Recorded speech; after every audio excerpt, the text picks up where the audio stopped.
តុលាការក្រុងភ្នំពេញគ្រងប្រកាសសាលក្រមករណីឃាតកម្មបណ្ឌិតកែមលីនៅព្រឹកថ្ងៃទី23ខែមីនាខាងមុខនេះ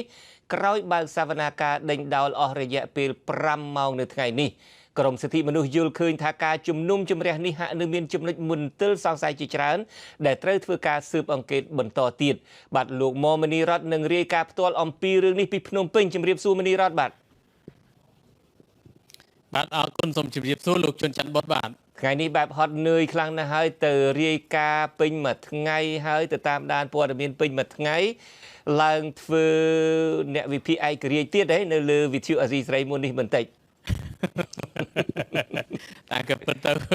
លោកជីវិតាច្រឡំទេបាទតែពិតមិនមែនទេហើយលោកច្រឡំទៅលោកមនីរតរាយការណ៍ព័ត៌មានយូរទៅចង់ធ្វើអ្នកវិភាគឯករាជ្យដឹងមិនគាត់ច្រឡំបែបទៅជ្រុងនឹងបានទេមើលទៅបានអញ្ចឹងក៏ល្អម្យ៉ាងដែរអូយស្ដាយណាស់អាចអញ្ចឹងមែន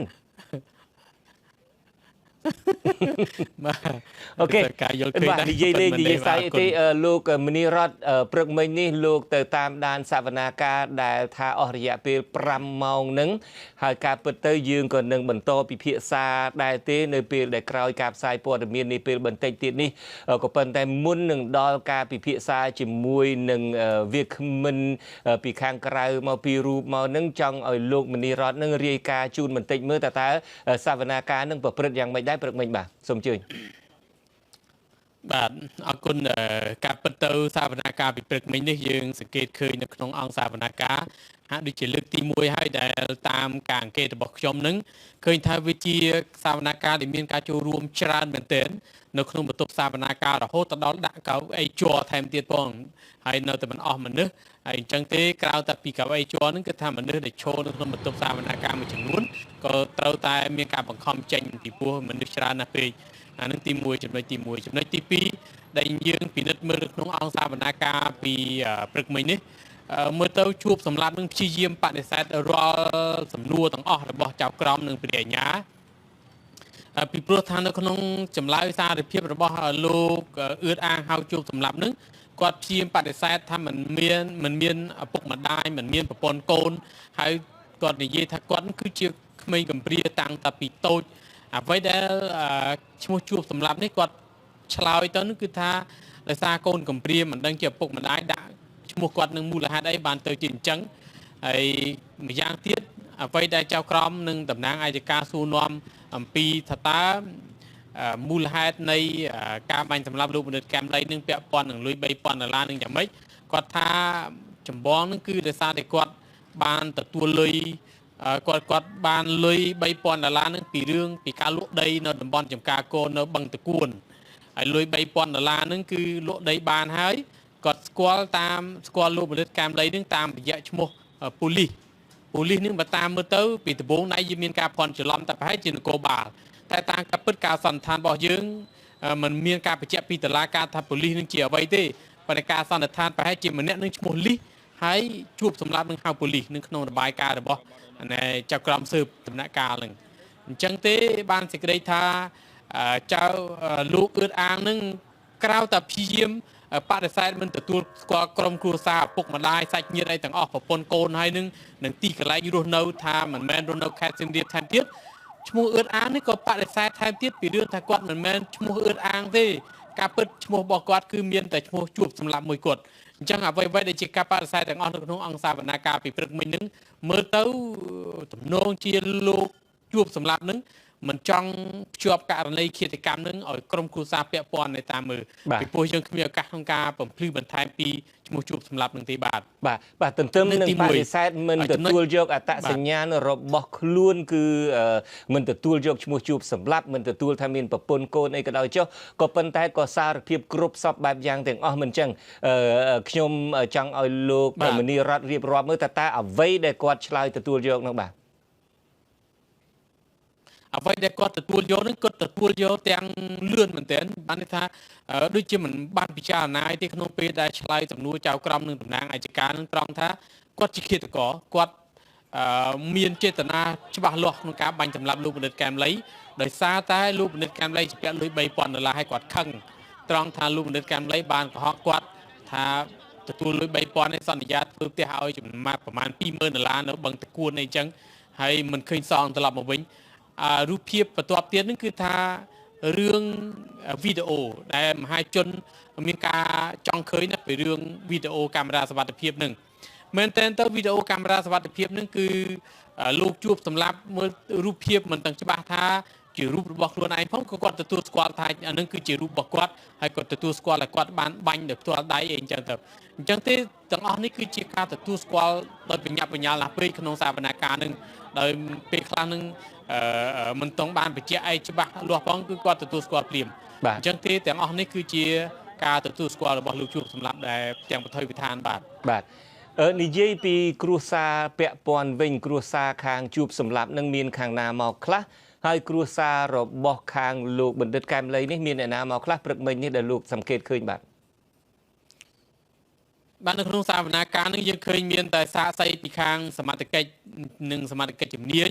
ហើយមានតែសាកសីមកពីខាងតាមម៉ាតកាល់តិចនឹងដែលអ្នកឆុងកាហ្វេនឹងហើយបន្ទាប់មកទៀតពីអ្នកនឹងខាងកាល់តិចហើយក្រៅពីនេះគឺមានមេធាវីដែលជាមេធាវីការពារក្តីជនជាប់ចោតហើយចំណែកប្រពន្ធសាច់ញាតិបងប្អូននេះគឺអត់បានក៏ប៉ុន្តែនៅក្នុងរបាយការណ៍ដែលអានដោយកាឡាបញ្ជីនឹងគឺឪពុកម្ដាយរបស់ជួបសម្លាប់បានទទួលស្គាល់ថាជួបសម្លាប់គឺជាកូនរបស់ខ្លួនហើយពួកគាត់នៅរស់នៅឡើយទេហើយ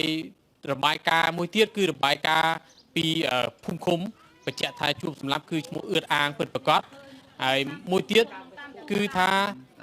ឈ្មោះឪពុកម្ដាយនឹងហើយប្រពន្ធនឹងក៏ទទួលស្គាល់ថាជាប្តីរបស់ខ្លួនដែរហើយ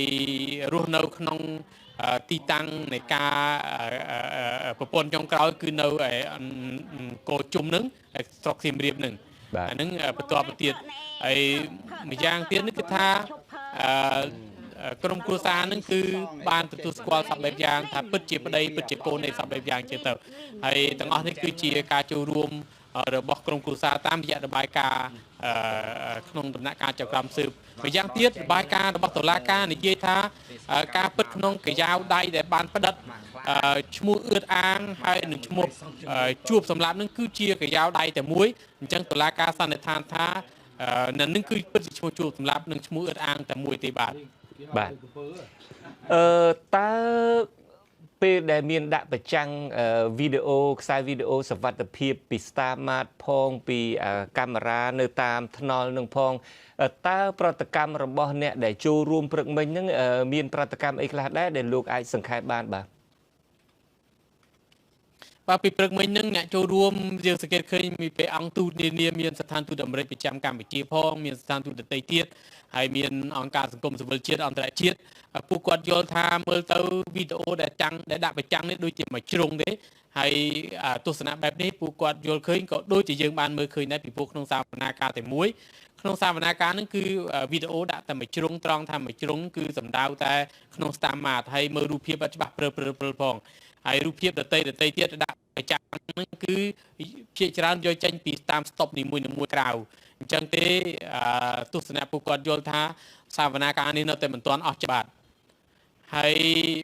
មួយទៀតអ្វីដែលពាក់ព័ន្ធនឹងវីដេអូនិងសវនាការនេះគឺថាយើងក៏មានសម្លេងរបស់មេធាវីដែលជាមេធាវីការពារក្តីជនជាប់ចោតគឺលោកយ៉ុងផនិតហើយដូច្នេះហើយបានជ្រាបអំពីទស្សនៈនៅពេលដែលមានការប្រតិកម្មពីអ្នកសង្កេតការថាវាមិនអស់ចិត្តហើយវីដេអូនឹងមើលទៅវានៅមានភាពសពេចសពិលលើសង្ស័យច្រើននេះគឺថាមេធាវីលោកយ៉ុងផនិតហើយមានសេចក្តីរាយការណ៍បន្តបាទអរគុណជើញទស្សនាដូចតទៅបាទដំណើរការព្រឹកមិញដូចខ្ញុំបានសន្និដ្ឋានហ្នឹងគឺថាជនត្រូវចោតទទួលស្គាល់ហើយមានភ័ស្តុតាងស៊ីសង្វាក់ហ្នឹងគឺខ្ញុំគ្រាន់តែសុំស្ថានសម្រាប់ដល់តុលាការទេរឿងដាក់ទោសប៉ុន្មាននឹងអាស្រ័យលើខាងតុលាការគាត់អ្នកដាក់ទោសដំណើរការខ្ញុំមិនអាចសន្និដ្ឋានបានទេព្រោះយើងឃើញហើយនៅក្នុងសវនាការហ្នឹងបើអ្នកបានចូលរួមសវនាការយើងឃើញថាភ័ស្តុតាងវាស៊ីសង្វាក់អញ្ចឹងបញ្ហានៅពីក្រោយនៅខាងមុខអីខ្ញុំក៏អត់ហ៊ានសន្និដ្ឋានទេព្រោះអ្វីខ្ញុំសន្និដ្ឋានទៅលើភ័ស្តុតាងដែលមាននៅចំពោះមុខតុលាការបាទហើយអញ្ចឹងកាយកិច្ចសវនាការនឹងអស់រយៈពេលតែ5នាទី5ម៉ោងហើយដល់ថ្ងៃទី23ខែមីនានឹងចេញសាលក្រមកាត់ទោសហើយ បាទការពិតលោកខ្ញុំសូមបញ្ជាក់តនតិចលោកជនច័ន្ទបុតត្រង់ថាចម្លើយមួយទៀតដែលយើងគិតថាជាចម្លើយមិនអាចទុកចិត្តបានគឺត្រង់ថាជួបសម្លាប់ចេញមកពីប្រទេសថៃដោយផ្ទាល់ដែលកាន់លុយ5,000 បាតកាលពីថ្ងៃទី28 2016ហ្នឹងគឺ